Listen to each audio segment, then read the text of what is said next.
Are you prepared for retirement? Well, you may be financially, and that's what a lot of people think about is, hey, as long as I get to where I can comfortably retire financially, then everything else will figure itself out. And well, the question we're going to ask you today is, are you prepared for retirement from a non-financial perspective? Meaning, what are you going to do? And so today we are very excited to bring on Dr. Amy Dupree. She is very passionate about helping people have more choice, control, independence, and quality of life as they age. So we think it's a very important topic, and we're very excited. We are excited. I think, one of the things that Merce and I have conversations with people about all the time is, obviously we talk about the financial stuff, but there's questions that people have. And after a year or two in retirement, they start coming back and going, I got to figure out what I want to do now, because I have been on the trips. I've done those kind of things, but now I need to know what I'm going to do. And Dr. Amy basically walks people through exactly how to do that, and has some really nice tools as well. So we are excited. If you've not had a chance, we would like, if you don't mind, and you think we have a 5-star show, please give us a 5-star rating and write us a review. It certainly is helpful. Also, if you are listening to our podcast and you're thinking, hey, I'd like to know a little bit more about how I can have a successful retirement, Merce and I have recorded a masterclass called 3 Keys to Secure Your Retirement. You can get that by going to our website. It's completely free. We never ask for any money on this. It is at pomwealth.net. And if you go to the blog page, you'll see that right on the right-hand side, and you can get that for free. But we are financial advisors, and as you know, we have to do a disclosure. And so, Merce, could you please do that for us? Yeah, it just wouldn't feel right if we didn't do the disclosure, even though we're not talking about finances today, but we have to. So the information contained in this podcast is intended to provide general information only and not to be considered individualized advice. Different types of investments carry different levels of risk. As always, please contact your financial professional for advice appropriate to your situation.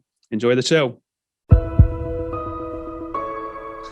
It's nice to have you with us today. It's nice for you to be able to get on and listen to this podcast. Merce and I are always talking about the different aspects of what we talk about on our show, and so we obviously cover financial things. We cover things around legacy, and then we cover things around lifestyle. And today, I think, is really a lot about lifestyle. And we have got somebody that I'm excited to be able to talk to, Dr. Amy Dupree, and she currently lives in Toronto, but she had quite a few years living here in Raleigh. So thank you so much for coming on and talking with us today, Dr. Dupree. Thanks, Radon. I'm happy to be with you. I wish I was with you in Raleigh right now, because this is not the best time of year to be in Toronto, and it's a much better time of year to be in Raleigh. Yeah, it is. Actually, we've had cold weather here, a little bit of a run, but we're starting to break through. We had almost 70 yesterday. And so that was like, whoa, that's super nice. And today we're back chilly again. But so anyway, we're excited. By the time this show actually is aired, it'll hopefully be warm. So we'll see. All right. So what we wanted to do, let me kind of give you a little bit of a background just to kind of get our conversation started. And by the way, do you go by, I know on your website, you go by Dr. Amy. Is that what you go by? Call me Amy, but people call me Dr. Amy professionally, but you and I now are friends, so call me Amy. Okay, very good. So Amy, I know, looking at your website, which is dramy.life, that your whole objective here and purpose of kind of what you do is talking about what we talk about sometimes, which is life transitions, moving from one phase of life into another phase of life. And that to me is extremely intriguing, because we are helping folks with that all the time because of who we work with. But could you give us a little bit of background, kind of like how you got to where you are today in the field that you're in today, kind of how that all happened? Well, I'm a gerontologist by background, a gerontological social worker. And I started working with financial services organizations over 15 years ago, and as a professional speaker doing client events. And one of the ones I did was retirement, talking about the life side of retirement, and then how that fits the non-financial life side with financial. I'm not a financial expert. I left that to the financial experts. But what would happen, Radon, is I've literally talked to thousands of people in the US and Canada on this topic. And after every speaking event, there's a reception and I'd stay, and it's like doing a focus group every time. And I started to really hone in on where do people get stuck? What are the areas in this life stage that most people look forward to for sometimes decades? They don't maximize the quality of the life they could have in retirement. And I want to do something to change that. I want people to have more choice, control, independence, and better quality of life in that last third of their life. Yeah, Amy, that makes a lot of sense. That's kind of the whole reason, in a way, as to why we started this podcast about a little bit over a year ago.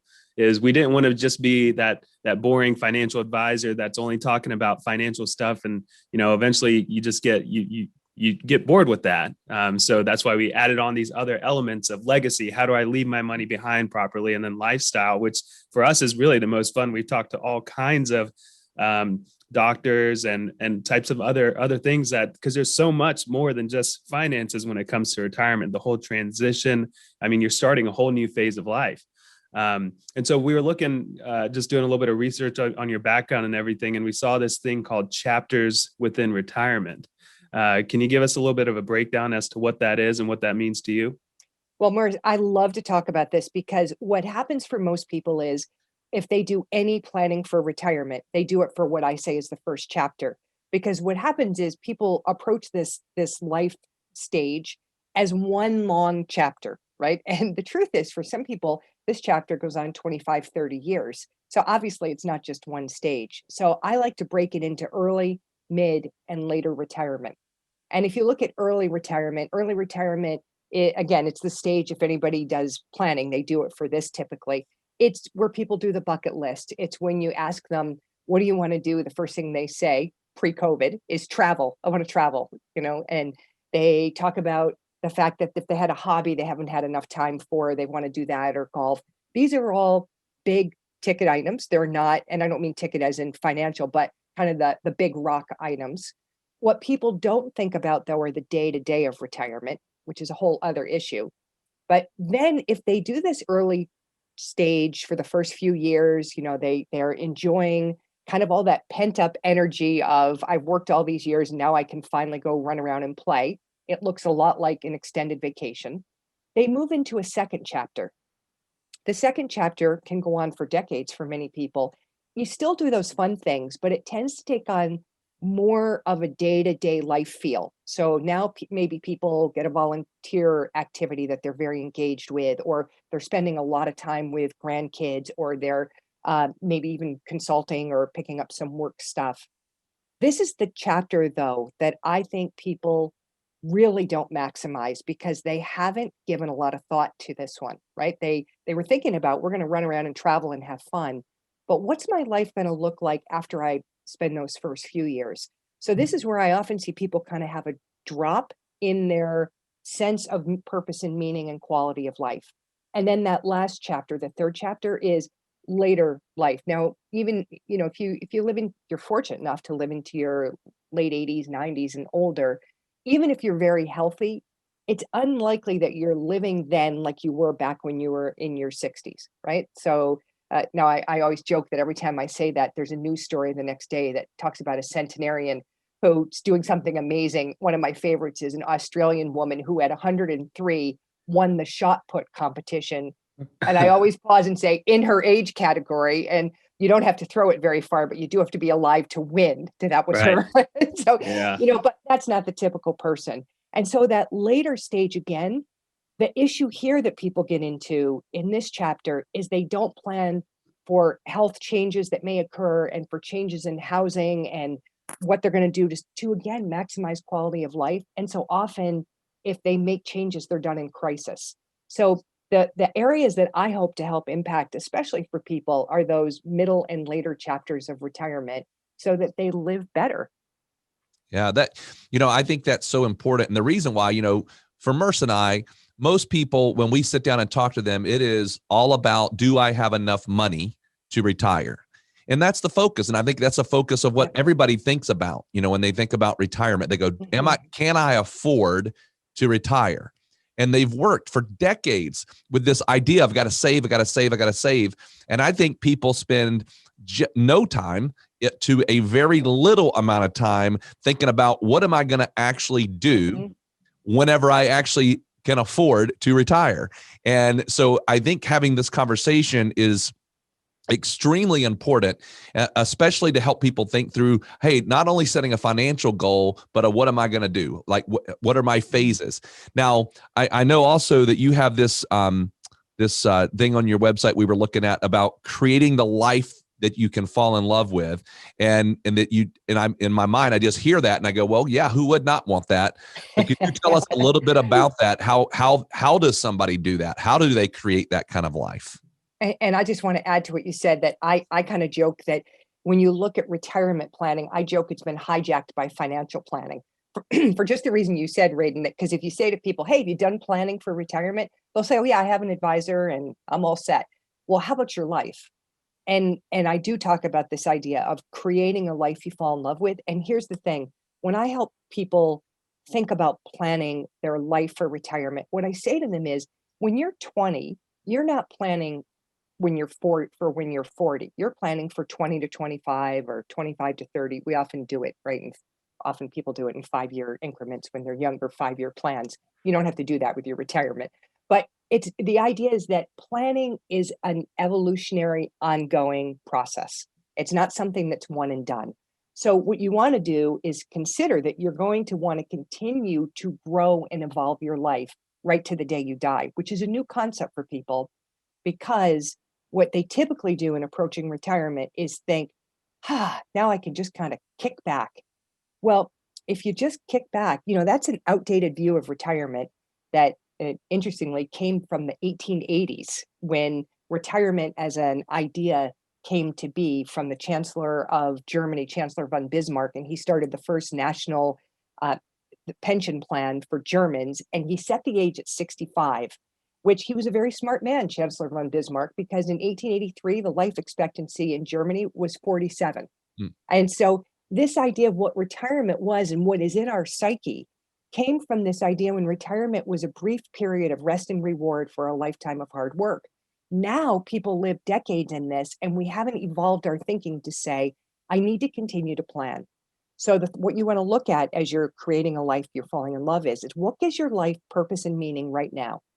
That's the first thing you want to look at. And for many people who are still working, there are elements of their work that give their life purpose and meaning. And I always joke, not all of it. Very few of us like the paperwork or endless meetings.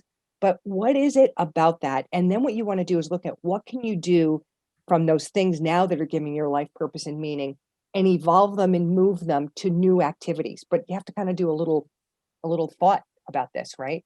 So I just had this conversation. I have a sister who's in retirement, and she left a job she loved, not because she wanted to leave the job so much, but the commute was getting to her. And we were talking about the fact that there are things that she misses from that work time because it energized her, it used her talents. And so now she's looking at ways to transfer the parts of her work that she loved into this new chapter of her life. And then what are the things that you've been longing to do that you wish you'd had more time for? Now, this is a little bit of a mixed bag as you're creating the life you love, because sometimes those are fantasies. And we have to recognize when people tell me that they want to travel endlessly. Any of us who have been, I spent about 15 years traveling endlessly for work things. And those of us who've traveled a lot knows there are a lot of hassles to traveling. So you make it so you're traveling and say, I want to travel maybe 2 weeks here and 2 weeks here, but I'm not going to live on the road my whole retirement. So now you want to say, what's going to add meaning to my life? And for most people, meaning comes from things like contribution. So where are you going to contribute in your life? From connection. I always say contribution, connection, 2 key things you need to have in order to have a life of purpose and meaning for most people. And then, of course, the fun elements. But, often the fun isn't what gives our life that sense of purpose and meaning. It's just a joyous part of our life that we want to have. But connection and the idea of contribution and using your talents and skills in some way so that you feel, again, that you have purpose for being here, because most of us need a sense of purpose to the day we die. Yeah, there are a lot of things there that you said. That one, the idea of setting goals, you do that as soon as, ideally, you do that as soon as you start in the workforce. So me personally, I try to set a 5-year goal. I'm 32 right now. Where am I going to be? Well, I started this goal when I'm 30. So where am I going to be at 35? Where am I going to be at 40? And set 5 year goals. And that's what I think about. I don't like to go over more forward than that, because then it feels unattainable at times. But even me, myself, I stop thinking about goals when I say, okay, I'm going to get to retirement at this age. And I haven't even thought past that at all. And I think that's how a lot of the world is structured, kind of to what you were talking about. So I think it is important, and it's eye-opening, and it's good that you are doing this and speaking to all these people that, there is life after retirement. And it's also something that we do need to plan for. We do need to be thinking about at a younger age, and not just do things based off of emergencies or I'll figure it out when I get there type of mentality.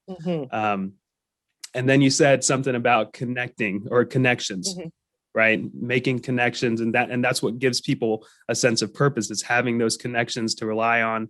I can only imagine right now people that are in retirement going through the whole COVID scenario, and the loss of connection in a way, in traditional style of being able to see people, being able to see their grandkids, family, and everything like that. And we're stuck in more of a virtual world, has made things a little bit difficult. But yeah, for me, it would be connections, having that with other people in retirement. But so for us, we build out these retirement income plans that kind of say, hey, you're going to be okay. Here's how retirement's going to play out from a financial perspective. But, do you have a process, or do you have a way, or any tips as to how someone can get started on this whole planning for retirement, not from the financial side, but from actual, the wellness side that makes them feel good about everything they're doing? So I love the question. So back to what I said before, definitely look at the what in your life, right? What are you going to do in retirement? And really what gives your life a sense of what gets you out of bed in the morning? And it's different for each of us, but we want to have that sense of purpose and meaning. And then the who is the connection part. So deepening your relationships and growing your relationships. We need to do that forever, because as we age, relationships change, people move, and people die. And so if we don't continue to invest in our relationships, what happens is that we end up not having enough connection in our life in later life. And that doesn't have to be. We just have to keep growing that. Where housing, we could do a whole show on housing. Matter of fact, I hope you'll have me back to do that and talk about housing and retirement, because this is the area, honestly, in the 35 years I've been working with older adults and their families, or on behalf of them, people don't think enough about housing in their later years, and how we have to shift that sometimes to match the season of our life, so that our housing stays our palace and doesn't become our prison, because that's what happens for a lot of people. And then how your health might impact what you're talking about. What would that look like? And so I talk to people about having a plan B. And I use a question for that, which is, if there were a shift in my health or mobility, or the health or mobility of someone I love, what might I do differently? And you go back through all those areas, and this is how you stay in creating a life that you love, that you have that plan B. And again, I could share a lot of stories with you on that, about how that helps people go, okay, that keeps me in control. Because remember, it's about choice, control, independence, and quality of life forever. Good. I mean, that's great. I mean, I think that, I always have operated with a plan B. From a business perspective, I always said, well, we're going to, I need to start thinking about this, because if this happens, I need to have this plan B in place. And I've always kind of operated that way. But to have a plan B for life, that way you kind of got it in your head. If this doesn't work out, what am I going to do? It's possible that life changes. And so I got to have almost guaranteed. Yeah. So you got to do that. I noticed on your website too, you have a couple of things I was going to ask you about. You have these things called caring cards, and you have a thing called Life Memories Journal. Could you tell us a little bit about what that is and what that looks like? Caring cards are really conversation openers. They're meant to be, originally I designed them so they're conversation openers between generations. And that can be with very old people and middle-aged people, but it can also be your kids and you. And it actually expanded once I had those cards out there. What I found was that people were telling me that they were having conversations with their spouse they've been married to for 30 plus years and learning things. And they're fun questions, and they're questions that you may not think about all the time. And then what happened was I had a request for, hey, this is a great legacy piece. And it's a great way for me to talk to my parent or my grandparent and really gain a perspective on their life. But I'd like to be able to write it down. Mm. So I took those questions and put them into the Life Memories Journal. So same questions, people can write it down. It's a beautiful legacy piece. It's a great gift to do with somebody you love. And during COVID, this is something people can do remotely and have those conversations, and a great way to deepen our I'm all about the human connection and how do we deepen that, and that's what those are for. That's great. I tell this story all the time with folks. My dad had me a little bit late in life. I was 52. I mean, he was 52 whenever I was born. Wow. Mhm. And so he lived through the Great Depression, and he would tell me really cool stories, that he grew up in. I mean, because he grew up seeing experiencing what it was like to see the first car, he ever saw, and Right. horses seeing it and how they got scared and ran away, and having ice delivered to the house and all of those kind of things. And so I had these cool stories, and I said, I need to get this recorded because I started to see a little dementia kicking in. And I did what everybody else does. I procrastinated, but finally I did go and get that. We set up a video camera, and I was able to ask a lot of those questions Right. and have him tell them. But I mean, that kind of a tool and thinking about that. And again, my dad was a really good storyteller. I don't think I am for my kids. I mean, I don't think I'd tell that, but if they asked me, I'd tell them. My dad, we would just ride in the car and he would tell me all kinds of stories. But anyway, I think that's a fantastic thing. Now, I know that kind of from your side, I think more of what you do in your role is working with advisors like Merce and I and helping us make sure we know how to do that. Do you work with individuals as well, or is it primarily working with financial advisors, teaching us how to have those kind of conversations? I do some work with individuals, and I'm really excited actually that there's a new site coming out in April that is Your Best Life Forward that we've designed actually for individuals, but they can access it through the professionals that they work with, but it'll be support on life transitions from early to late on the practical, emotional, and family aspects of transitions. So people can get that through their advisors starting in April. Okay. Well, that all sounds good. Well, obviously, there's so many different topics here that we could spend a tremendous amount of time on. But we like to keep this to about 30 minutes, and I think we're about there. So Amy, I would just like to say thank you very much for coming on and chatting with us a little bit about these very important topics. Well, thank you to both of you, Mers and Radon. It was an absolute delight to chat with you, and I'm sure this is just the first of many interesting conversations we'll have together. All right. Thank you.